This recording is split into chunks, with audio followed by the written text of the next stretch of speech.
Next month பாப்பாவுக்கு காது குத்து ஃபங்க்ஷன் இருக்கிறனால சரி ஊருக்கு வரும்போதே கொஞ்சம் பர்ச்சேசிங்லாம் இருந்ததா அதெல்லாம் போயிட்டு பண்ணிட்டு வந்துடலாம் அப்படின்னு சொல்லிட்டு திருச்சி மலைக்கோட்டை பஜார் தான் போயிருந்தோம். பஸ்ஸில் ஏறி உட்காந்தோடனே அவங்க காலேஜ் என் காலேஜ் அதெல்லாம் உட்காந்து வேடிக்கை பார்த்துட்டே அதுக்கப்புறம் வந்தோம். அப்புறம் பார்த்தீங்கன்னா அப்படியே பஜாருக்குள்ளே உள்ளே போயிட்டு அப்படியே கடை வீதியெல்லாம் அப்படியே சுற்றி பார்த்துட்டு போனேன்னா ரொம்ப நாள் ஆயிடுச்சு அந்த பக்கமே வந்து. முன்னாடிலாம் அடிக்கடி வருவோம், அந்த ஐஸ்கிரீம் வாங்கி சாப்பிடுவோம், அதெல்லாம் அந்த மூமெண்ட்லாம் ஞாபகத்தில் வந்துட்டே இருந்துச்சு.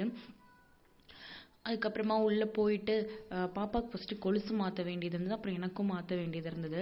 அது ரெண்டையும் மாற்றிட்டு அப்புறம் ஒரு தோடு ஒன்று உடஞ்சது இருந்தது, என்னோட பழைய தோடு, அதையும் போட்டுட்டு வேற மாற்றிட்டு அதுக்கப்புறமா வெளியில் வந்துட்டு இந்த பேகு இந்த மாதிரி செப்பல் அது மாதிரிலாம் வாங்கிக்கலாம் அப்படின்னு சொல்லிட்டு ஃபஸ்ட்டு மங்களன் மங்கல்குள்ளே தான் நுழைஞ்சோம்.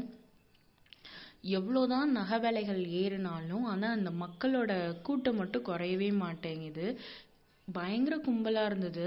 வெள்ளியில் கூட அவ்வளோ கூட்டம் இல்லை, கோல்டில் அவ்வளோ கூட்டம் இருந்துச்சு.